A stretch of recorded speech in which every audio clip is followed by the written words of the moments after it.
이제 요셉의 이야기, 그리고 38장에 유다의 이야기 이렇게 나오는데, 우리가 오늘 제목은 명문가가 되는 길, 이렇게 짧게 말씀을 나누려고 제가 준비를 했습니다. 좀 전에 읽었던 37장 1절 한번, 2절 한번 보여주실래요? 2절. 저기 이렇게 눈으로 보시면 됩니다. 야곱의 족보는 이러하니라 이렇게 나왔는데요. 여기 이제 족보라는 단어를 설명하면서 야곱의 족보는 이러하니라 하고 요셉 이야기가 쭉 시작이 됩니다. 여기 족보라는 말은 다른 곳에도 여러 번 쓰이고 있는데, 특별히 창세기 2장 4절 한번 보여주실래요? 창세기 2장 4절. 이것이 천지가 창조될 때에 하늘과 땅의 내력이니 여호와 하나님이 땅과 하늘을 만드시던 날에. 여기서 창조될 때에 하늘과 땅의 내력이니, 이 내력이라는 말이 족보라는 단어입니다. 여기 이 족보라는 말, 내력이라는 말이 38장에도 야곱의 족본이라 37장에 이렇게 나오고, 또 특별히 신약 성경의 마태복음 1장 1절에 아브라함과 다윗의 자손 예수 그리스도의 족보라고 사실은 나오죠. 세계라 또는 계보라, 족보 다 같은 말인데요. 이게 족보라는 말은 여러분 역사를 말하니까 어떤 역사를 뜻하겠습니까? 성경에서는 일반 역사가 아니라 구원의 역사를 말하는 거죠. 창세기 2장 4절에 여기 내력이라는 말이 쓰였을 때 하나님이 창조를 시작하시고, 그리고 어떤 사건이 나옵니까? 타락하는 것이 나오죠. 3장에 타락하고 그 타락한 인류를 하나님 어떻게 구원하시는지, 그 구원의 역사를 기록할 것이다 라고 하는 의미에서 여기 족보라는 말이 나오는 거예요. 이해가 안 되시면 마태복음 1장 1절에 아브라함과 다윗의 자손 예수 그리스도의 족보라, 이 말은 누구를 통해서입니까? 예수 그리스도로 말미암아 하나님의 구원의 역사가 어떻게 이루어져 갈 것인가를 지금 족보라는 말에 담고 있는 거죠. 그럼 여기 37장에 야곱의 족보는 이러하니라, 그럼 이건 무슨 말입니까? 하나님이 구원을 누구를 통해서요? 야곱의 가문을 통해서 어떻게 이루어 갈 것인가를 여기 야곱의 족본이라는 말 속에 담겨 있는 거예요. 이 시점에서 여러분, 명문가는 어떤 가문이 명문가일까요? 명문가를 정의하면, 말씀드린 바에 의하면 하나님의 구원 역사에 쓰임받는 가문이 명문가인 거예요. 이삭의 가문이고 야곱의 가문입니다. 오늘 이 저녁에 나온 여러분들 모두 가문이 명문가로 쓰임받기를 원합니다. 그런데 이 명문가가 되기 위해서 오늘 세 가지만 간단하게 말씀드리려고 해요. 첫째가 은혜거든요. 은혜. 야곱의 가문을 보면, 근데 이게 어디 명문가의 모습인가? 안 그렇습니까? 여기 37장에 보면은 이 장자가 누굽니까? 루벤이잖아요. 근데 루벤이 어떤 일 합니까? 서모하고 간통하잖아요. 이 야곱 아들이에요. 그 38장 전체 장을 장식하고 있는 유다는 또 어때요? 여기 유다 이야기 보면 참 눈으로 읽기조차 민망한 이야기들이 나오죠. 며느리하고 잠자리를 같이 하고 아이를 낳잖아요. 이게 야곱의 가문입니다. 이게 명문가라고 할 수 있습니까? 그런데 중요한 것은 이 가문의 상태가 아니고요, 상태가 어땠든지 간에 그 가문을 통해서 누구를 낳는 겁니까? 베레스와 세라를 낳는 거예요. 누가 형입니까? 세라가 형이잖아요. 근데 베레스가 앞에 나오죠. 은혜 받은 자예요. 베레스를 통해서 마태복음에 보면 예수 그리스도의 계보를 베레스가 이어가요. 세라가 아니고요. 가문의 상태는 이런데 자격이 없는데, 명문가 될 자격이 없는 가문이에요. 그런데 그 가문에 그리스도가 출생을 해요. 여러분, 명문학교 그러면 어떤 학교를 주로, 기준이 몇 개가 있겠지만 어떤 학교를 명문학교라고 합니까? 누구를 배출했느냐? 언뜻 떠오르는 학교가 오산학교라고 여러분 들어보셨어요? 서울의 용산에 있는 오산고등학교 누가 나왔습니까? 거기? 고당 조만식 선생 거기 출신이죠? 누가 거기 나오셨어요? 권사님? 오산학교 남자학교인데 왜? 그리고 함석헌 선생 그리고 주기철 목사님 다 오산학교 출신이에요. 그 학교가 100년이 역사도 넘었지만 그래도 우리 기독교의 입장에서는 오산학교 그럼 명문 사학입니다. 누구를 배출했느냐? 이 야곱의 가문이 누구를 배출합니까? 예수 그리스도가 나오는 거예요. 이게 중요한 겁니다. 여러분의 가문이 명문 가문 같습니까? 현실은요? 같습니다. 네. 그렇지만 그렇지 않은 경우도 있어요. 어떻게 보면 참 모양새는 그렇게 아름답지 않은 모양새를 하고 있을 수도 있지만 그러나 여러분들이 붙들어야 할 것은 누가 찾아오신다는 겁니까? 이 야곱의 가문에 명문가 같지 않은 가문에 자격 없어 보이는 이 가문에 하나님이 은혜를 주신다는 거예요.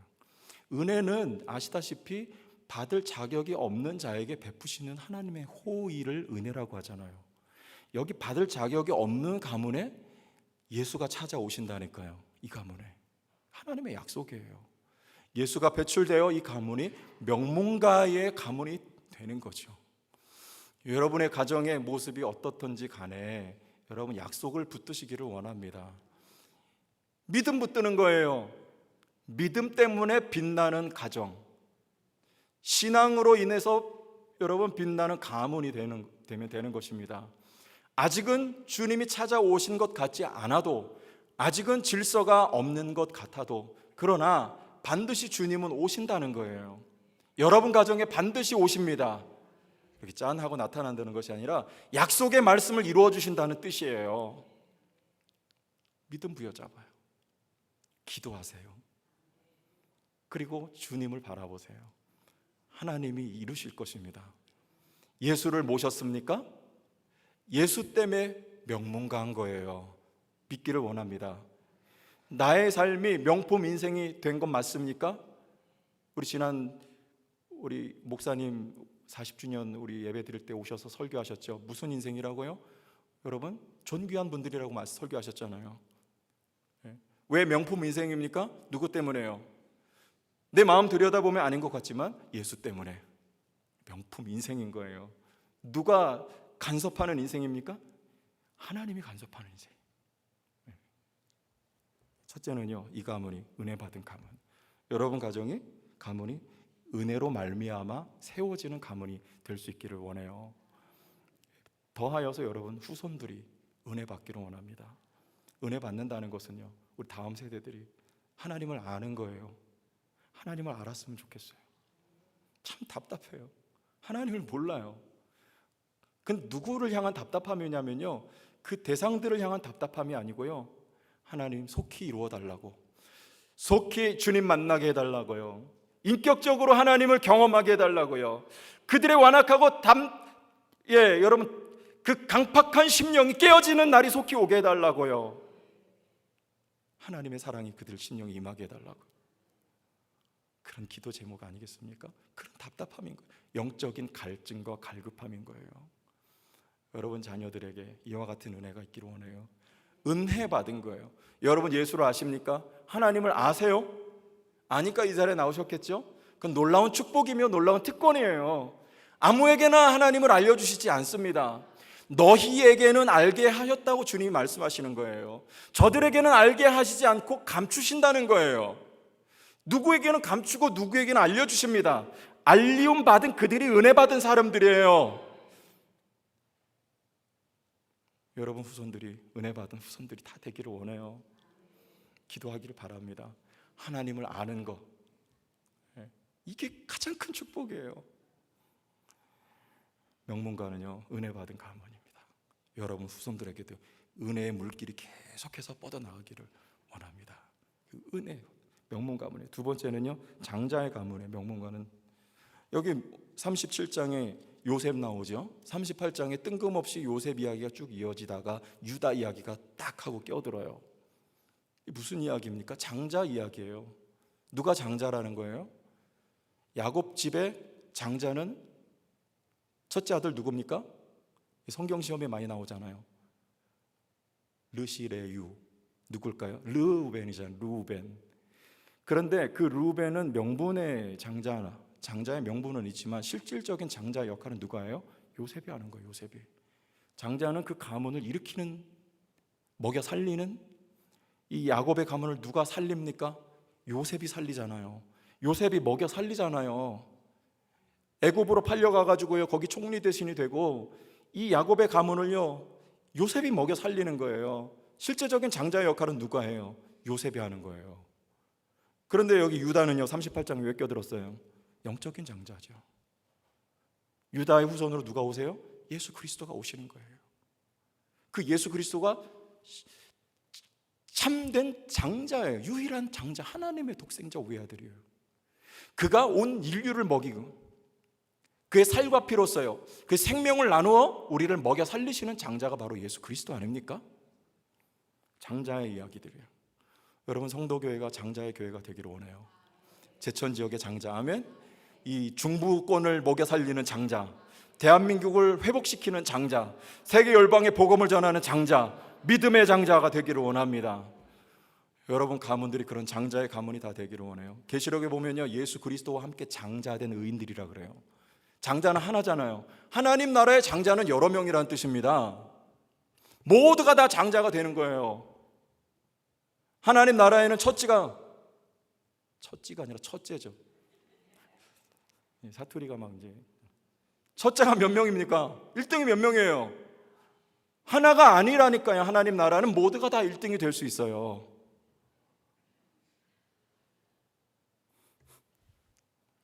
왜 이렇게 좋아하니? 우리 자라나는 세대들이 그 믿음의 장자들이 되어야 돼요. 요셉 같은, 그리고 여러분 영적으로 이 민족과 열방을 먹여 살리고 일으킬 수 있는 믿음의 장자들. 그 다음에 한 가지 더 하면 훈련이에요. 훈련. 뭐가 있어야 됩니까? 명문가는 훈련이 있는 가문이에요. 여러분 여기 이 유다 이 모습 좀 보세요. 자, 우리 한 구절만 보겠어요. 그것만 이야기하면 다 됩니다. 15절 38장 15절. 자, 여기 조금 민망한 단어가 나옵니다. 그가 얼굴을 가리었으므로, 그는 누구냐면 누구예요? 다말이잖아요. 그가 얼굴을 가리었으므로 유다가 그를 보고 뭐로 여겨? 창녀로 여겨요. 유다가 누굴 찾습니까? 지금 창녀를 찾았어요. 근데 이 창녀라는 단어는요, 정확하게 신전 창기예요. 무슨 신전이에요? 지금 우리가 아까 37장 읽었죠. 야곱이 어디 가서 살았어요? 가나안 땅에 가서 살아요. 가나안 땅에 가나안 종교의 그 신전에 창기들이 있었어요. 바알을 섬겼던 그 신전에 창기들이 항상 있어요. 그 바알을 제사하는 의식 순서 가운데 항상 음행이 들어가 있습니다. 그 창기를 신전 창기인 줄 알고 유다가 지금 그 여인에게 들어가는 거예요. 무슨 말입니까? 그냥 단순한 음행이 아니고요, 유다는 지금 그것이 신전을 섬기는 그 창기, 그 여인인 줄 알고 그 종교 의식에 참여한다는 뜻이에요. 이것은요. 그러므로 우리가 1절 2절을 읽었는데요, 유다가 누구하고 친합니까? 자기 형제들로부터 떠나 38장 1절에 내려가서 아둘람 사람 히라와 가까이 했어요. 여기서 아둘람 사람 히라는 누구예요? 가나안 사람이잖아요. 그리고 누구와 결혼합니까? 2절에 유다가 거기서 가나안 사람 수아라 하는 자의 딸을 보고 그를 데리고 동침하니. 가나안 사람을 데리고 동침을 해요. 친구가 가나안 사람이고 동침한 여인이 가나안 여인이에요. 그러니 어떤 영향을 받겠습니까? 가나안 종교의 영향을 당연히 받는 거죠. 가나안 땅에 살았어요. 하나님이 약속하신 땅이지만 이들은요, 지금 가나안 땅에 아직 살 준비가 안 돼 있습니다. 어디로 가야 돼요? 하나님이 요셉을 애굽으로 먼저 보내는 거예요. 그리고 그의 가족들도 보냅니다. 그리고 애굽에서 430년을 살게 하세요. 그리고 그들을 꺼내어서 광야에서 훈련을 시키세요. 어떤 훈련입니까? 누구를 가르치는 훈련이에요? 하나님을 가르치는 훈련이죠. 하나님을 가르치는 훈련이 있은 후에 가나안에 집어넣으니까 전쟁에서 승리를 하는 거예요. 여호수아를 필두로. 무엇이 있는 거예요? 아직 준비 안 됐어요. 이들은 길고 긴 훈련의 시간이 필요한 것입니다. 그리고 명문의 민족으로 세워지는 것이죠. 명문가는 훈련이 있는 가문이에요. 여러분의 개인의 삶에 어떤 훈련이 있습니까? 하나님이 다지고 다져서 여러분 신앙의 명품으로, 명문가로 세우시기 위한 하나님의 역사인 것을 여러분 믿으시죠? 네. 우리 성도교회 이렇게 아이들 이렇게 보면서 청년들이나 이렇게 아이들 뭐 중고등부 아이들은 잘하는 것 같아요. 이렇게 다 잘하는데 좀 그래도 제가 이렇게 아비된 마음을 청년들을 양육을 하다 보니까 막 이렇게 좀 답답하고 어떻게 해야 될까 이런 생각이 많이 들었었는데 이제 한 6개월 정도 지나서 7개월 정도 이렇게 쭉 지켜보고 조금씩 함께 하다 보니까 여러분 그 가운데 이렇게 딱 눈에 들어 보이는 친구들이 보이기 시작했어요. 예. 조금씩 가까이 이렇게 따라옵니다. 제가 말하는 것들과 또 가르치는 것들과 아직도 멀리 있는 아이들도 있지만 이렇게 보여요. 그리고 소망이 보여요. 어떤 소망이냐면 제가 그런 생각이 들어요. 이거 한 몇 년만 잘 다지고 양육하면, 훈련하면 얘네들 정말 좋아지겠다. 지금도 잘하지만 앞으로 더 좋아지겠다. 그런 확신이 막 들더라고요. 그리고 제가 마음으로도 그렇게 축복을 했어요.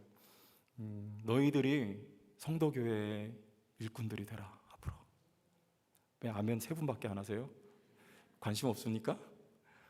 여기서 너희들은 우리 영화부에서부터 다 포함되는 거예요. 뭐 해야 돼요? 잘 양육해야 돼요. 잘 훈련시켜야 돼요. 그냥 되지 않습니다. 양육과 훈련은요, 하나님의 마음으로. 우리 필리핀 선교 가는 아이들 모아놓고 그랬어요. 다 준비해야 되는데 빠지면 안 되는 준비물 뭔지 알아? 그랬어요. 그랬더니 기도를 해요.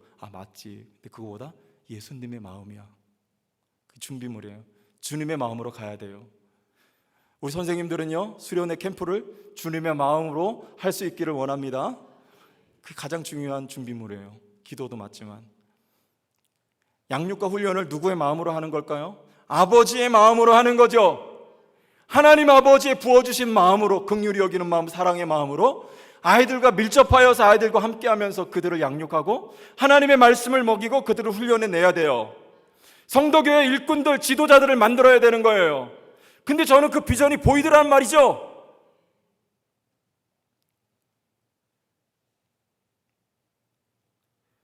너희들이 집사님들이 되고 권사님들이 되고 장로님들이 되고 목사님도 되고 말해요. 선교사도 되고. 누가요? 오늘 한 주간 우리가 기도하고 있는 그 대상들, 오늘 이 밤에 기도할 그 아이들이 안 되는 게 아닙니다. 우리에게 주님의 마음이 없는 거예요.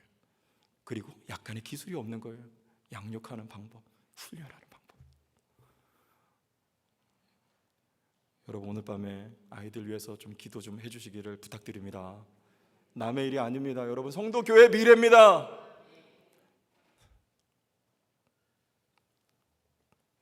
부교육자는 왔다 가잖아요. 그러나 여기 자라나는 아이들이 교회 주인들이 될 거예요. 주님 안에서 그 아이들에게 사랑을 쏟아야 되고요, 관심 가져줘야 되고요, 기도해야 되지 않겠습니까? 지도자가 살아야 교회가 살죠. 지도자가 견고해야지 교회가 견고해지는 거예요. 지도자가 바르게 서야지 교회가 바르게 세워져 가고 인도돼 가는 거예요. 누가 지도자가 될 거예요? 아이들이 될 거예요. 미래, 성도교의 미래가 될 거고요, 대한민국의 미래가 될 거란 말입니다.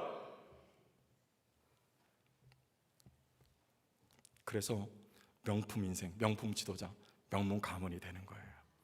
은혜가 부어지고 은혜가 충만하여 믿음의 장자들이 되고, 그리고 한 가지 신앙의 훈련이 있는 여러분 가정들, 그리고 자라나는 세대들이 다 될 수 있기를 예수님의 이름으로 축원합니다.